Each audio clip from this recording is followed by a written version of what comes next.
யா அல்லாஹ், சத்தியத்தை மக்களுக்கு சத்தியமாகும், அசத்தியத்தை மக்களுக்கு அசத்தியமாகும் காட்டிவிடு. அல்ஹம்துலில்லாஹ், வஸ்ஸலாத்து வஸ்ஸலாமு அலா ரசூலில்லாஹ் முஹம்மது பின் அப்துல்லாஹ் வ பஅத்.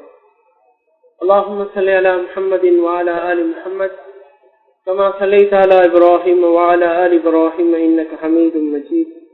அல்லாஹும்ம பாரிக் அலா முஹம்மதின் வ அலா ஆலி முஹம்மத் கமா பாரக்த அலா இப்ராஹீம் வ அலா ஆலி இப்ராஹீம் இன்னக ஹமீதும் மஜீத்.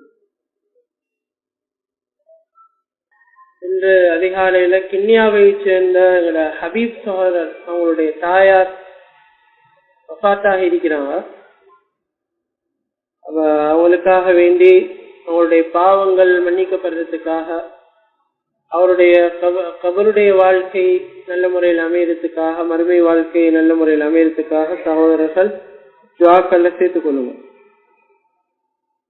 அதே போல நோய்வாய்ப்பட்டு இருக்கக்கூடிய சகோதரர்கள் இருக்கிறாங்க. அவங்களோட நோய்களை முடியுமான அளவு பேசி நாங்க விசாரிச்சு அவங்களுக்காகவும் அடிக்கடி நாங்க துஆக்கள்ல சேர்த்துக் கொள்ளணும். ஹுசைன் பாஸ் அவங்க சோம் இல்லைன்னு சொல்லி நாங்க கேள்விப்பட்டோம். அதே போல கிண்ணியாவை சேர்ந்த சகோதரர் நசீர் அவங்க சோம் இல்லாம இருக்கிறாங்க. இன்னும் சில நோயாளிகள் இருக்கக்கூடும். எல்லாருக்காகவும் நீங்க துஆ செஞ்சு கொள்ளுங்க. அதே போல நம்மட பேத்தாலை குழனி ரமேஷ் மாஸ்டர் அவங்களும் சோம் இல்லாம இருக்கிறாங்க. அவங்களுக்காகவும் துஆ செய்யுங்க. அடுத்ததாக நாளை இன்ஷா அல்லாஹ் மக்பரா துப்புரவு இருக்குதுன்னு சொல்லி புத்தளம் அமீர் சொல்லும்படி சொன்னாங்க. சரியாக 7:30 மணிக்கு அந்த துப்புரவு வேலைகள் ஆரம்பமாகும். மழை பெய்யுமாக இருந்தால் மழை எப்ப விடுதோ அப்பையில இருந்து அந்த வேலைகள் ஆரம்பமாகும். எனவே சகோதரர்கள் முடிஞ்ச வரைக்கும் பேசி அதுல கலந்து கொள்ளுங்க. அதே போல அதனுடைய செலவுகளுக்காக, பெட்ரோல் செலவு மற்ற ஏனைய செலவுகளுக்காக செலவு செய்யக்கூடிய சகோதரர்கள் இருந்தாலும் அந்த குறிப்பிட்ட சகோதரர்கள்ல அவங்களோட அந்த பணங்களை கொடுத்து கொள்ளுங்க. அடுத்ததாக எங்களுடைய ஜமாத்தினுடைய பாடசாலை நடக்குது, எல்லாருக்கும் தெரியும். புத்தளத்திலையும் அது அல்ஹம்துலில்லாஹ்னு சொல்லி நடந்துகிட்டு இருக்குது. அதுக்குரிய புதிய மாணவர்கள் சேர்க்கப்படுறதுக்குரிய விண்ணப்ப படிவம் சகோதரர் இஸ்மத் அவங்களுடைய கையில இருக்குது. அந்த விண்ணப்ப படிவங்களை பெற்றுக்கொள்ளுங்க. அப்ப இதுல நாங்க நிறைய சகோதரர்கள் இதுல நாங்க சிந்திக்கிறது இல்லை. இதுல பெரிய பிள்ளைகளை நாங்க செஞ்சுட்டு இருக்கிறோம். அதாவது எங்களுடைய இந்த கல்வி அமைப்புகள் இதுகளை பொறுத்தவரையில ஹராம்கள் கலக்காமல், இஸ்லாத்துக்கு முரணான விஷயங்கள் கலக்காமல், இணை வைப்பு ரீதியான விஷயங்கள் கலக்காமல், விதாத்துகள் இல்லாமல் ஒரு அழகிய முறையில கல்வி கற்றுக்கொள்ளக்கூடிய ஒரு வாய்ப்பு வசதியை அல்லாஹு தஆலா எங்களுக்கு தந்திருக்கிறோம்.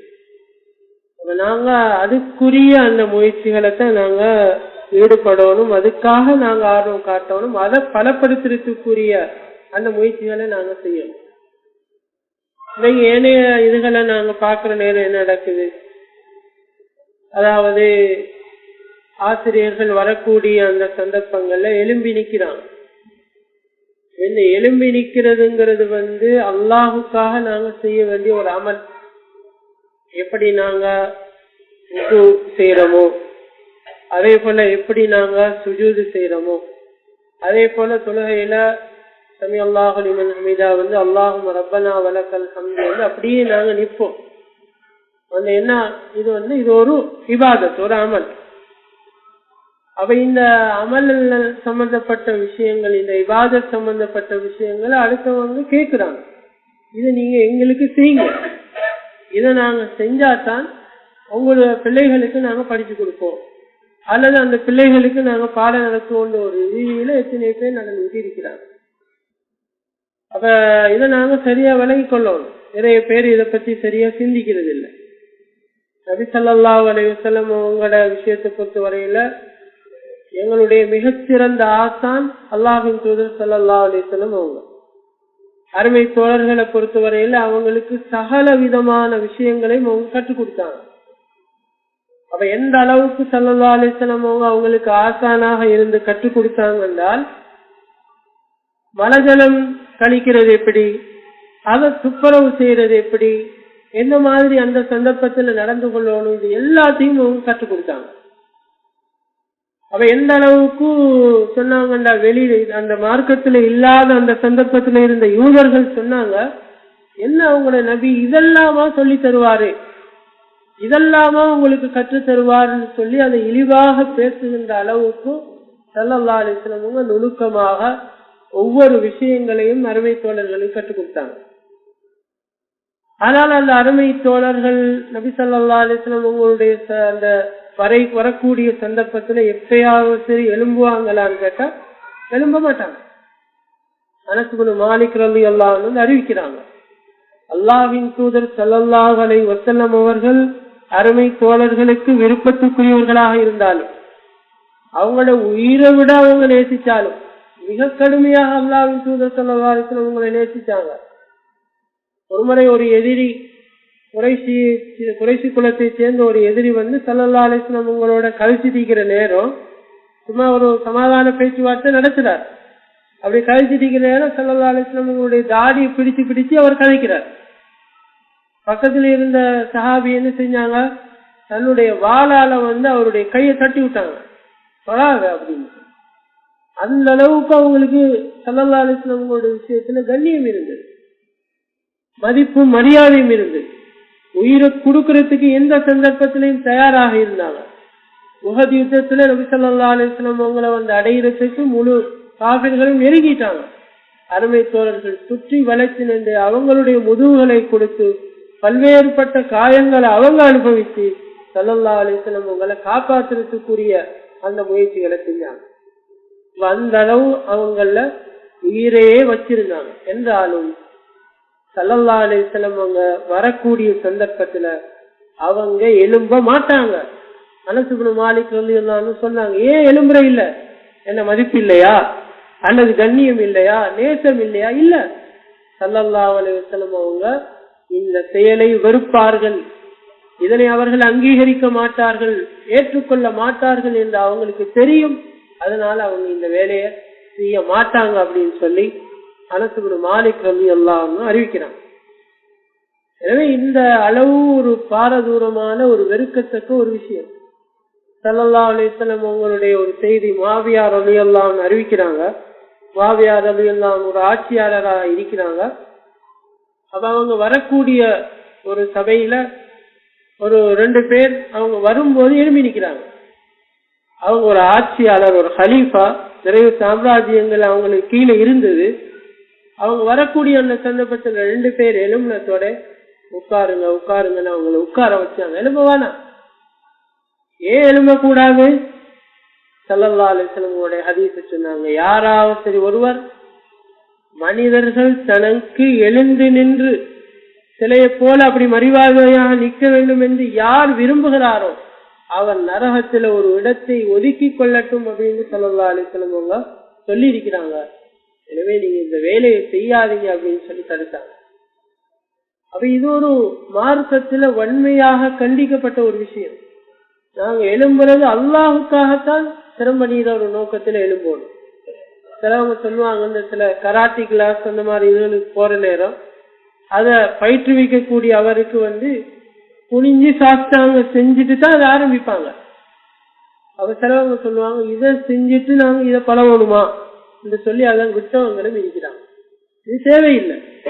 இப்படியான ஒரு வணக்கத்தை செஞ்சுட்டு நாங்க செய்ய வேண்டிய ஒரு அவசியம் இல்லைன்ற வகையில விட்டவங்களும் இருக்கிறாங்க.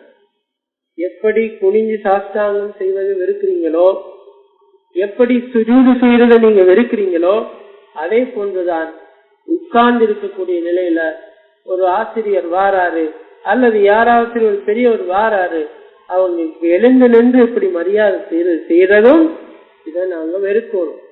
இதை ஏற்றுக்கொள்ளவே கூடாது. இதை நம்முடைய பிள்ளைகள் செய்யணும்னு சொல்லி நாங்க ஒரு காலமும் அங்கீகரிக்க கூடாது. அப்படி செய்யற ஒரு இடத்துக்கு எங்க பிள்ளைகளை அனுப்புறதுக்குரிய அந்த முயற்சிகளை நாங்க செய்யக்கூடாது. நல்ல முறையில எங்களுடைய இந்த கல்விகளை தொடரும். சமீபத்துல முஸ்லிம் காங்கிரசினுடைய தலைவர் ஒரு இடத்துக்கு போயிருக்கிறார். போயிருந்த சந்தர்ப்பத்துல வந்து அவனை ஒரு மீட்டிங் ஒன்று நடக்குது. அவனை ஒரு அதாவது பௌத்த மத குரு ஒரு ஆள் வாராரு. வந்ததோட முஸ்லீம்ங்கிற தலைவர் என்ன செய்யறாருன்னா குனிஞ்சி அவருக்கு சாஸ்தாங்கம் செய்யறாரு. இதை பெரிய பேசு பொருளாக ஆக்கியிருந்தாங்க. பாருங்க, முஸ்லீம்ங்கிற தலைவராக இருக்கிறாரு, இப்படி ஒரு வணக்கத்தை இவர் மதகுருக்கு செய்யறாருன்னு சொல்லி அதை பிழையாக விமர்சிச்சு கழிச்சவங்க எத்தனை பேர் இருக்கிறாங்க. இவரெல்லாம் ஒரு முஸ்லீம் ஒரு காங்கிரசுக்கு தலைவராக இருக்க 7 ஆண்டு விமர்சிச்சவங்க இருக்கிறாங்க. இதை விட பெரிய பிழைகளை அவங்களும் அவங்களுடைய பிள்ளைகளும் செஞ்சுக்கிறாங்க. அதை பத்தி எந்த விதமான அக்கறையும் இல்லாம இருக்கு. கேட்டா முஸ்லீம் பாடசாலைங்கிறாங்க, கல்வியை கொடுக்கணும் என்ற ஒரு நோக்கம்ங்கிறாங்க. இந்த இதுகளெல்லாம் அல்லாஹ்வை நாங்க ஜும்மாவில பார்த்தது போல தவக்குலை சார்ந்த விஷயமாக இருக்குமான்னு கேட்டா ஒரு காலமும் இருக்காது. இது அல்லாஹ்வுடைய தவக்குலுக்கு அப்பாற்பட்ட விஷயம். ஈயாக்க நஅபுது வ ஈயாக்க நஸ்தஈன், இதுதான் ஒரு முஸ்லிமுடைய கொள்கை. யா அல்லாஹ், உன்னையே நாங்கள் வணங்குகிறோம், உன்னிடத்திலேயே நாங்கள் உதவி கோருகிறோம் ஒரு முஸ்லிமுடைய ஒரு கொள்கை. எந்த ஒரு சந்தர்ப்பத்திலையும் மார்க்கத்தை விட்டு கொடுக்காதவராக ஒருவராக முஸ்லிம் இருக்கணும். அந்த அமைப்புல பிள்ளைகளை வளர்க்கணும் ஒரு முஸ்லிம், ஒரு கொள்கையுடைய ஈமானுடைய ஒரு முஸ்லிம், அந்த நிலைப்பாட்டில் அவர் இருக்கும். ஆனா இன்னைக்கு என்ன நடக்குது? ஒவ்வொரு ஒரு பாடசாலையில 9 பாடம் நடக்குமாக இருந்தால் 9 பாடத்துக்கும் இதே பிள்ளை நடக்குது. ஒவ்வொரு ஆசிரியர் வர வர எழும்புறாங்க, எழும்பி நின்றுட்டு அவங்களுக்கு மரியாதை செஞ்சுட்டு தான் உட்காடுறாங்க. அதோட இன்னொரு பிள்ளைங்க நடக்குது, அவர் வார நெருங்கி ஈக்கிறவங்க எல்லாரும் அவருக்கு சலாம் சொல்றது. இது இஸ்லாமா? இதுவும் இஸ்லாம் கிடையாது. அவர் வருவாராக இருந்தால் ஒரு தனிநபர் அவர் ஒரு இடத்துக்கு வாரார், அவர் தான் சலாம் சொல்லிட்டு வரும். ஆனால் இதையிலையும் மாற்றம் செஞ்சு வச்சுட்டாங்க. அவர் வரக்கூடிய சந்தர்ப்பத்துல பிள்ளைகள் எல்லாம் எழும்பி அவருக்கு அஸ்ஸலாமு அலைக்கும் சொல்றாங்க, அவர் வலைக்கும் சலாம் சொல்லி அந்த சிறுக்கு அவர் அனுமதிக்கிறார், அதை விரும்புகிறார், அதை ஆதரிக்கக்கூடியவராக அவர் இருக்கிறார். எனவே இந்த நிலைப்பாடு முஸ்லிம்களுக்கு மத்தியில இருக்கக்கூடாது. அல்ஹம்துலில்லாஹ் ஏத்தாலையிலையும் எங்களை பாடசாலை நடக்குது, புத்தளத்திலையும் நடக்குது. நாங்க எல்லாரும் ஒன்று சேர்ந்தா 100கணக்கான சகோதரர்கள் இருக்கிறோம். 1-2 இடங்கள்ல தனித்தனிய முஸ்லீம்கள் மாட்டிட்டு இருக்கிறாங்க. ஏதாவது நிர்பந்தமான நிலைமை இருக்குமா இருந்தால் அவங்க நிர்பந்தம் அவர்களோடு சம்பந்தப்பட்டது. ஆனால் அல்ஹம்துலில்லாஹ் 100கணக்கான சகோதரர்கள் நாங்க இருக்கிறோம். நாங்க எல்லாரும் சேர்ந்து ஒரு சரியான ஒரு கல்வி கட்டமைப்பை ஏற்படுத்த இயலாதா? ஒரு ஹராம் இல்லாத ஹலாலோடு உள்ள அல்லாஹ்வுக்கு கட்டுப்பட்ட ஒரு அமைப்புல, மார்க்கத்துக்கு முரணில்லாத அமைப்புல ஒரு பிரயோஜனமான உலக கல்வியையும் மார்க்க கல்வியும் கொடுக்கறதுக்கு எங்களுக்கு இயலாதா? நிச்சயமாக ஏலும். அல்லாஹ் தஆலா கேள்வி கேட்பான். சிலவங்களை பொறுத்தவரை நாங்க இதை பத்தி பேசினால் அவங்களுக்கு கோபம் வருது, அவங்களுக்கு வெறுப்பு வருது, தடைவடைகிறாங்க, அதை ஒரு எரிச்சலாக பார்க்கிறாங்க.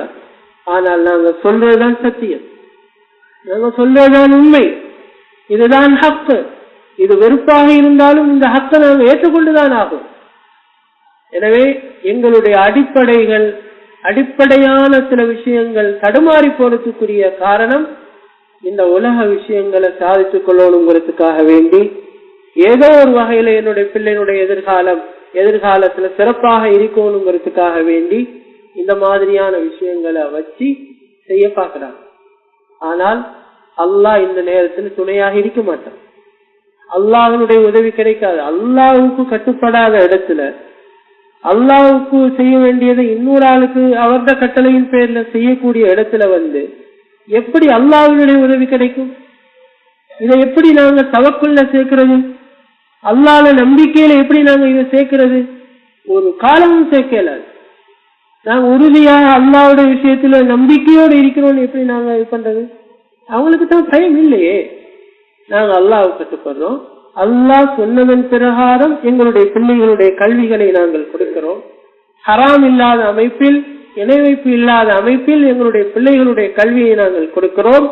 எங்களுடைய பிள்ளைகளுடைய எதிர்காலத்தை அல்லாஹ் பார்த்துக் கொள்வார், அல்லாஹ் சீரமைப்பார். அந்த பிள்ளைக்கு வர வேண்டிய சாதகமான சூழ்நிலையை அல்லாஹ் ஏற்படுத்தி கொடுப்பார். அல்லாஹ்வுடைய நாட்டத்தில் என்னுடைய பிள்ளை சரியாக இருக்கும், அல்லாஹ்வுடைய பொறுப்பில் என்னுடைய பிள்ளை சரியாக வளரும், இந்த ஒரு நம்பிக்கை அல்லவா முஸ்லிம்களுடைய உள்ளத்துல இருக்கணும். ஏன் நாங்க இதுல தடுமாறுறோம்? ஏன் எங்களுடைய ஈமானை இந்த விஷயத்துல நாங்க பறிகொடுக்கிறதுக்கு முயற்சி செய்யறோம்? எனவே அல்லாஹுக்காக ஒவ்வொரு சகோதரர்களும் சிந்திங்க. நல்ல சூழல்களை நாங்க நினைச்ச உருவாக்கலாம். ஒவ்வொருத்தரும் ஒரு சின்ன சின்ன பங்களிப்பு செஞ்சால் தரமான ஆசிரியர்களை போடலாம், தரமான மொழி பயிற்சிகளை பிள்ளைகளுக்கு கொடுக்க முடியும். இந்த உலகத்துக்கும் ஆகிரத்துக்கும் தேவையான சரியான கல்வியை அவங்களுக்கு கொடுக்க இயலும். அல்லாஹ் பொருந்தக்கூடிய வாழ்க்கையில ஒரு சூழ்நிலையில அந்த பிள்ளைகளை வளர்க்க முடியும். நாம அதுக்கான அந்த முயற்சிகளை செய்யாம இருக்கிறோம். அல்லாஹ் தந்திருக்கிறான், நாங்க செய்யாம இருக்கிறோம். ஒவ்வொரு சகோதரர்களும் தனிப்பட்ட ரீதியாக ஒவ்வொரு சகோதரிகளும் சிந்தித்தால் நிச்சயமாக இது சாத்தியப்படும்.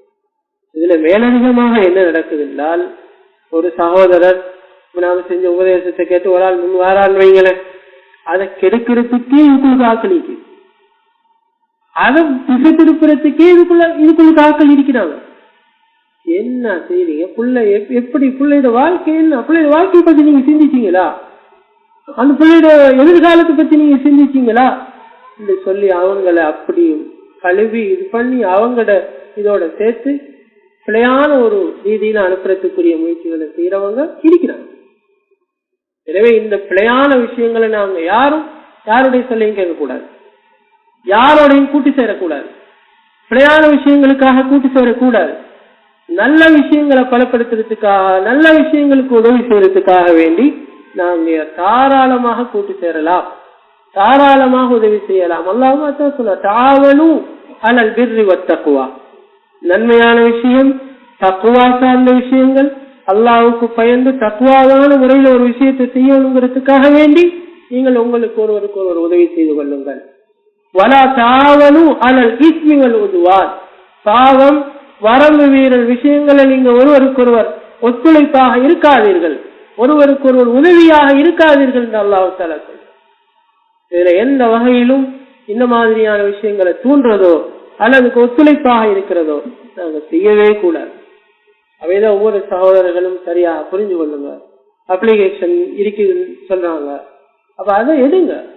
உங்களோட புதிய புதிய பிள்ளைகள் பாடசாலையில சேர போகுதா, அந்த பிள்ளைகளை அல்லாஹ்வின் மீது நம்பிக்கை வச்சு ஹலாலான ஒரு கல்வியை நான் என்னுடைய பிள்ளைக்கு நான் கொடுக்க போறேன். இந்த பிள்ளை இதன் மூலமாக ஞானங்களை பெறும், வாழ்க்கைக்கு தேவையான அறிவை பெறும். ஹிக்மத்து யூதி பிஹா மன் யஷா, இந்த ஹிக்மத்தை பொறுத்தவரையில், ஞானங்களை பொறுத்தவரை அல்லாஹ்வுடைய கையில் அது இருக்குது. அல்லாஹ் நாடியவங்களுக்கு அதை கொடுக்கிறதாக சொல்றேன். அப்ப அல்லாஹ்வின் மீது பொறுப்பு சாட்டி நாம ஹலாலான ஒரு முறையில, பாவம் இல்லாத முறையில, இணைப்புகள் இல்லாத முறையில இதற்கான முயற்சிகளை செய்யற நேரம் அல்லாஹ் பாப்பானா இல்லையா? அல்லாஹ் கைவிடுவானா? ஒரு காலம் கைவிட மாட்டான். ஷைத்தான் அப்படி இப்படி அதை ஆசை காட்டி, அதை அழகாக காட்டி, இது அழகாக காட்டி, அதை அலங்கரித்து காட்டி, அதுல ஒரு ஏதோ கௌரவத்தை காட்டி, அதுல சில பெருமைத்தனங்களை காட்டி இன்னைக்கு சில அடிப்படையான விஷயங்கள்ல இருந்து நாங்க விலகிட்டு போயிட்டு இருக்கிறோம். எங்கள்ல ஏற்படக்கூடிய இந்த தவக்குள் ரீதியான பிரச்சனை தான் இந்த முதலாவது எங்களுடைய ஈமான் குறைவதற்குரிய அடிப்படை காரணமாக இருக்கிறது. இந்த சத்தியத்தை விட்டு விலகி போறதுக்குரிய அடிப்படை காரணமாக இருக்கு. இதை நாங்க சிந்திக்கணும். அதே போல எங்களுடைய பெண் பிள்ளைகளுடைய திருமண சம்பந்தமான விஷயங்கள்லையும் சிலவங்க தவக்குள்ள இழந்துடுறாங்க, அல்லாஹ்வின் மீது உள்ள அந்த நம்பிக்கை இழந்துடுறாங்க. அல்லாஹ்வின் மீது நம்பிக்கை வைத்து அல்லாஹ்விடம் பிரார்த்தனை செய்து அதற்கான சில முயற்சிகளை செய்யற நேரம் அல்லாஹ் என்ன நடக்குது? முஷ்ரிக்கானவங்களோட தொடர்பு ஏற்படுத்தி வைக்கிறாங்க, அவங்களோட தொடர்பு வைக்கிறாங்க, தொலைபேசியில எல்லாம் கொடுக்குறாங்க, எல்லாம் தொடர்புகள்லாம் நடந்து அவங்களுக்கு மத்தியில கதை பேச்சு அது இது மாசக்கணக்குல வந்து அவங்களோட போன் இவங்களுக்கு கதைக்கிறது, இரவுல எல்லாம் கதைக்கிறது, அந்த பெண்ணும் அந்த ஆணும் கதைக்கிறது.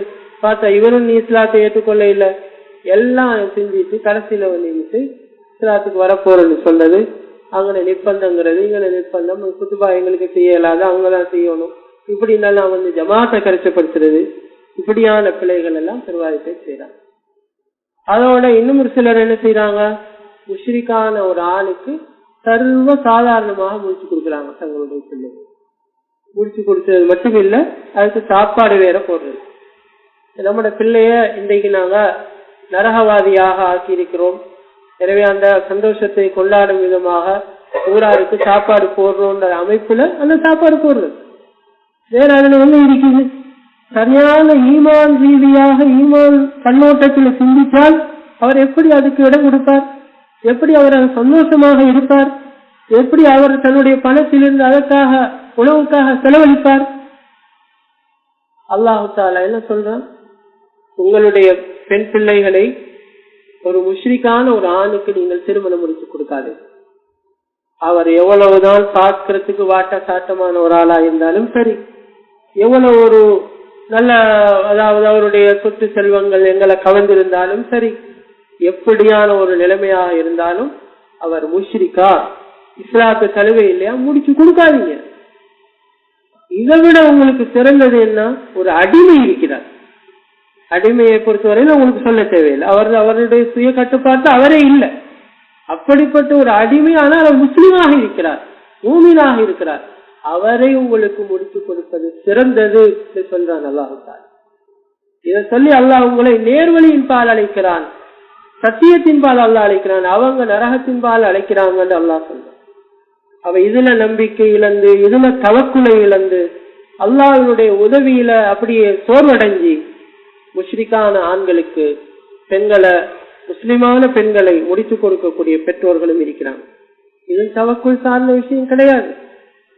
இதுலயும் அல்லாஹ்வுடைய உதவி கிடைக்கும் ஒரு காலம் நாங்கள் நினைத்துக் கொள்ளக்கூடாது. எனவே இதெல்லாத்தையும் நாங்க கொஞ்சம் இது மாதிரி எத்தனையோ விஷயங்கள் எங்களுக்கு மத்தியில இருக்குது. நாங்க உலக விஷயங்களை சாதிக்கணுங்கிறதுக்காக வேண்டி ஒரு சில விஷயங்களை ஏனைய மக்கள் மாதிரி நாங்களும் அடைஞ்சு கொள்ளணுங்கிறதுக்காக வேண்டி நாங்க அதுல ஹலால் ஹராம் பார்க்காம, குஃபர் ஷிர்க்குகள் பார்க்காம விலக்கூடிய எத்தனையோ விஷயங்கள் இருக்கு. இதுல எல்லாத்தையும் நாங்க விட்டு போட்டு முழுமையான அல்லாஹ்வின் நம்பிக்கையின் அடிப்படையில அல்லாஹ்வுக்கு கட்டுப்பட்டு, அல்லாஹ்வுக்கு கட்டுப்பட்டு நடக்கிற நேரம் அல்லாஹ்விடமிருந்து உங்களுக்கு உதவி கிடைக்கும் என்ற அந்த தவக்குலின் அடிப்படையில் ஒரு முஸ்லிம் செயல்பட்டால் நிச்சயமாக அவங்களுக்கு உதவி செய்ததுங்கிறது அல்லாஹ்வுடைய கடமை. அல்லாஹ்வே சொல்றான், வமன் யதவக்கல் அலல்லாஹ், யார் அல்லாஹ்வின் மீது நம்பிக்கை வைத்து அவருடைய செயல்பாடுகளை வைத்துக் கொள்கிறாரோ ஃபஹுவ ஹஸ்பு, வேற யாரும் தேவையில்லை அவருக்கு, அல்லாஹ்வே அவருக்கு போதும் அப்படின்னு அல்லாஹ்வே அல் குர்ஆன்ல சொல்றதை நாங்க பார்க்கணும். இந்த மாதிரி விஷயங்களை நாங்க ஒவ்வொருத்தரும் கவனம் செலுத்தணும். அதே போல இன்னொரு முக்கியமான ஒரு விஷயம், அதாவது எங்களோட ஜமாத்துல வளரக்கூடிய வாலிபர்கள் இருக்கிறாங்க. அந்த வாலிபர்களுக்கு அவங்களுக்கு தொழில் இருக்குது, எல்லாம் இருக்குது, கணக்கான வயசு வந்துட்டு, வீடு அமைப்பு வசதிகள் எல்லாம் இருக்குது. ஆனா அவங்களுக்கு திருமணம் முடிச்சு கொடுக்கறதுக்கு பெற்றோர்களுக்கு விருப்பமில்லை. அதுக்கு அவங்க இடம் கொடுக்கறாங்க இல்லை. காரணம், அவங்களுடைய ஒரு மகள் இருக்கலாம் அல்லது வேற ஏதாவது தேவை இருக்கலாம், அது எல்லாத்தையும் முடிச்சு போட்டு இவருக்கு முடிச்சு கொடுக்கிறது. இதுவும் சரியான போக்கு கிடையாது. அந்தந்த பிள்ளைகளுடைய அந்த வயதுகள் அடைந்து அவங்களுக்கு ஒரு குடும்பத்தை நடத்தக்கூடிய ஒரு பக்குவத்தை அவர்கள் அடைந்தால், அதற்கான அமைப்புகள் சூழல்கள் அவங்கள்ட்ட தென்பட்டால் நாங்க தாராளமாக அவங்களுக்கு முடிச்சு கொடுப்போம். அவங்களுக்குரிய அந்த வாழ்க்கையை நாங்க பெற்றுக் கொடுப்போம். சில வாலிபர்கள் முறைப்பாடு வச்சாங்க, இப்படியான சில விஷயங்கள் ஜமாத்துக்குள்ள இருக்குது அப்படின்னு சொல்லி. அவ இதையும் நாங்க தவிர்த்துக் கொள்ளணும். எங்களுடைய பிள்ளைகள் சரியான அந்த எல்லையை அடைந்து அவங்களுக்கும் அந்த மார்க்க விஷயங்கள் விளங்கி ஒரு குடும்பத்தை நடத்தக்கூடிய அளவுக்கு அவங்களுடைய அந்த வாழ்வாதார அமைப்புகள் எல்லாம் சீராக இருக்கும் பொழுது நாங்க அதுக்குரிய அந்த வேலைகளை அவங்களுக்கு செஞ்சு கொடுக்க வேண்டியது. எப்போ முடிக்க வேண்டிய ஒரு பெண்ணுக்காக வேண்டி, ஒரு மகளுக்காக வேண்டி அவரை வச்சுட்டே இருக்கிறது. அவர் என்ன செய்யறது? அவர் அங்க இங்க ஹராமான தொடர்புகளை ஏற்படுத்தி முயற்சி செய்வார். ஒரு பெண்ணோட தொலைபேசி மூலமாக தொடர்பை ஏற்படுத்துவார், அல்லது தொலைபேசி மூலமாக சில பிழையான ஒரு பாவங்களை நோக்கி அவர் செல்லுவார், அல்லது வேற விதமான குற்றங்களை செய்யறதுக்குரிய ஒரு நிலைமைக்கு அவர் தள்ளப்படுவார். அப்ப இதெல்லாம் பொருத்தம் இல்லை. இதுக்கு நாங்க இடம் வைக்க கூடாது. அதுக்கு ஏற்ற மாதிரி அவங்களுடைய வாழ்க்கை விஷயங்களையும் நாங்க சரியாக அமைத்துக் கொள்ளணும். இது எல்லாமே சீராகும். அல்லாஹ்வின் மீது சரியான நம்பிக்கையோடு வச்சு நாங்க செயல்படக்கூடிய அந்த சந்தர்ப்பத்துல இன்ஷா அல்லாஹ் எல்லா விஷயங்களும் சீராகும். இன்னைக்கு என்ன கூடுதலாக நடக்குதுன்னா, அவரு அந்த வாலிபுள்ள உழைச்சி அவங்களோட சகோதரிக்கு வீடெல்லாம் அமைச்சு கொடுத்துருவாங்க. அவர் ஒரு வீரமான ஒரு ஆளாக இருப்பார். ஆனால் அவரை கொண்டு போய் என்ன செய்வாங்க, அவருக்கு எங்கேயாவது சரி ஒரு ஊடிக்கிற இடத்துல அவர் தள்ளி விட்டுருவாங்க. ஏதோ அவருக்கு வீடு கட்டுறதுக்கு தகுதி இல்லாத ஆள் மாதிரி, அவரால் ஒரு வீடு கட்டுறதுக்கு ஒரு இயலாத மாதிரி அவரை கொண்டு போய்த்து அங்க தள்ளி விட்டுருவாங்க. இத்தனைக்கும் அவர் 2 வீடு கட்டி கொடுத்திருப்பார். 2 வீட்டை உருவாகுவதற்கு அடிப்படை காரணமாக இவர் இருந்திருப்பார். அப்படி அதாவது ஒரு உயர்ந்த ஒரு ஸ்தானத்தில் இருக்கக்கூடிய ஒரு ஆளை என்ன செய்யறாங்க, கொண்டு போயிட்டு எந்த பெண் தரப்புல நல்ல வீடு கொடுக்குறாங்கன்னு பார்த்து அவங்கள இவரை மாற்றி விடுறாங்க. அப்ப அந்த குடும்ப ரீதியா என்ன பாக்குறாங்க, இவருக்கு ஊடி இல்லை, இவர் ஒரு ரீதியாகத்தான் அவங்க நடத்துவாங்க. இவருக்குரிய சரியான அந்த சக்தியோட இவரால் வழி நடத்த இயலாத ஒரு சூழ்நிலை அங்க இருக்கு. இப்படியான சில பிரச்சனைகள் இருக்கிறதை நாங்க பார்க்கிறோம். இது எல்லாத்தையும் நாங்க சரியாக சிந்திச்சு ஒவ்வொருத்தரும் செயல்பட வேண்டியிருக்கிறது. அல்லாஹு தஆலா இது தொடர்பான நல்ல அறிவுகளை நம்ம ஒவ்வொருத்தருக்கும் தரும். சொன்ன அந்த விஷயங்களை மறந்துடாதீங்க. அடுத்தது மதரசாவுக்குரிய கலண்டர் அடிக்கப்பட்டது கொஞ்சம் பேர் தான் எடுத்திருக்கிறாங்க. இன்னும் நிறைய கலண்டர்கள் இருக்குது. அந்த அனர்த்த நிலைமைகளால எடுக்காம இருந்திருக்க கூடும். முடிஞ்ச அளவு அதுக்கும் நீங்க உங்களோட ஒத்துழைப்புகளை செய்யுங்க. சுப்ஹானல்லாஹ்.